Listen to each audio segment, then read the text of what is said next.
without further ado, Mr. Dan Yakes. Well, now can you hear me? I have a lavalier on. Is it picking up? No, you got to use that. Oh, got to use it. All right. Sorry about that. Now you can hear me.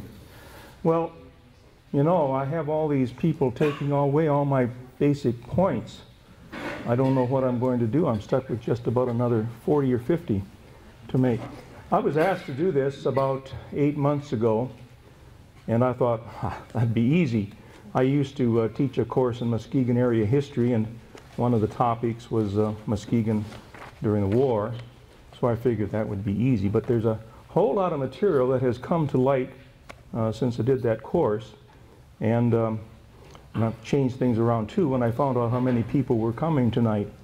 I originally thought maybe 20, 25 students, and I could pretty much tell them whatever I wanted because they're not old enough to know any better.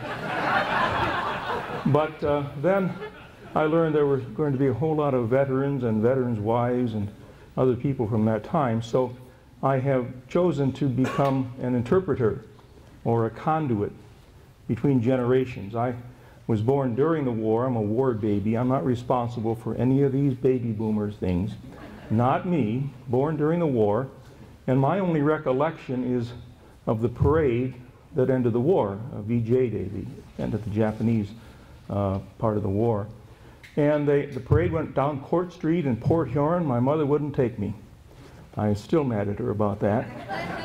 And of course she had 3 children, all under the age of 3, and a baby on the way.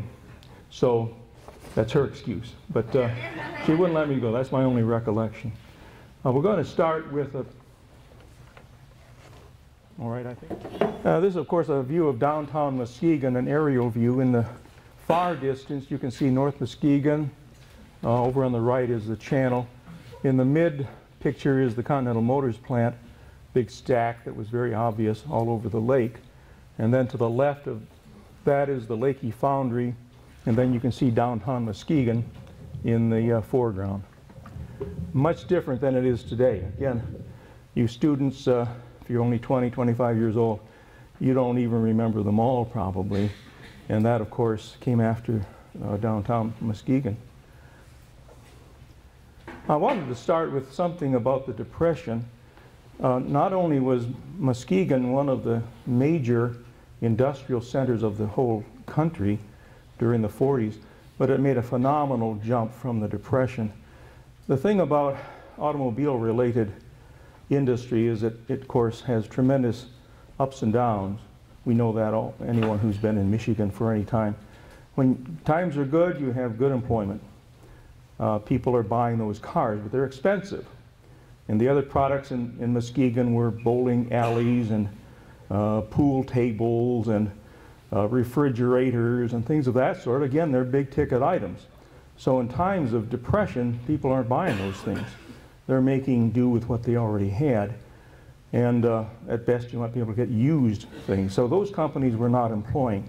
So during the Great Depression, our workforce was down to 8,000 in the city of Muskegon. And that means an unemployment rate of 30 to 40%. And some of those people who were working part-time. And there were no unions in the early 30s, and so most of them had no benefits. If you worked at Campbell White and Cannon, for example, and you weren't a regular employee, you were hired by the day. You showed up in the morning, they needed work in the shoveling or the shakeout room or whatever it was, they might hire you if they liked you. If they didn't like you, they didn't hire you, and you came back and tried to get a job the next day. So times were really tough. We use this in a previous book. This gives you a pretty good idea of how down and out is all about. Here in Muskegon, of course, we had they called it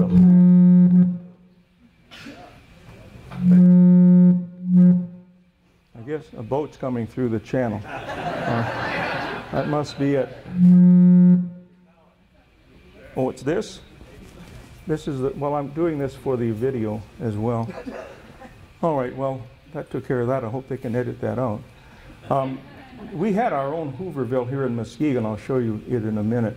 Hoovervilles are always down near the water or near the railroad tracks.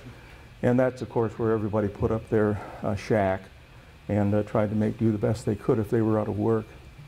Plus, it's near the track, so if you weren't doing well in Muskegon, you could hop a freight and maybe wind up someplace else, except when you hop a freight around here and they get near the lake, they'll probably roust you off the train, you know. So you could only go north, east, and west out of Muskegon, because you get caught and put in jail if you went west. Now here we have yet another, this is a famous set of statues in Washington, D.C. These men are lined up at the employment office, but they could just as well be lined up at the bread line, because every town had a bread line. Actually, they had two bread lines. They had one bread line for the locals that gave them actual meat in the stew, and they had another bread line for the transients that didn't have any meat in the soup. And everybody got bread, and that was about it. Now we have a view of the Muskegon area downtown. I'm going to have to leave my comfort zone here and try to point some things out, but I'll raise my voice, all right? McKenzie, I'm going to borrow your stick. I'm not going to hit anybody. All right. I can't see that well, but most of the factories were right here along the lake shore. This is Central Paper. We call it SD Warren today, or something else. Then we have, then here we have some tankers. Then we have most of the factories right down here in what would be essentially the downtown area. So this is the dock.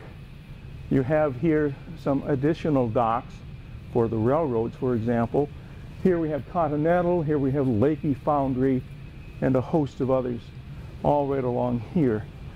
Then the other area of major industrial development is right here in the Heights. We have Shaw Electric, we have Campbell Wine Cannon, the plant number 2. We have another foundry here. This is the Standard Malleable that became CWC later on, right along Sanford Street. This is Alaska. Alaska, that became Norge. And then we have, can't see too well, but I think this is Morton Manufacturing. They made all kinds of special machines for other factories. Here's another avenue of industrial development right along Peck and Sanford here as well. I can make this a little bit clearer, but that's as clear as I can make it right now.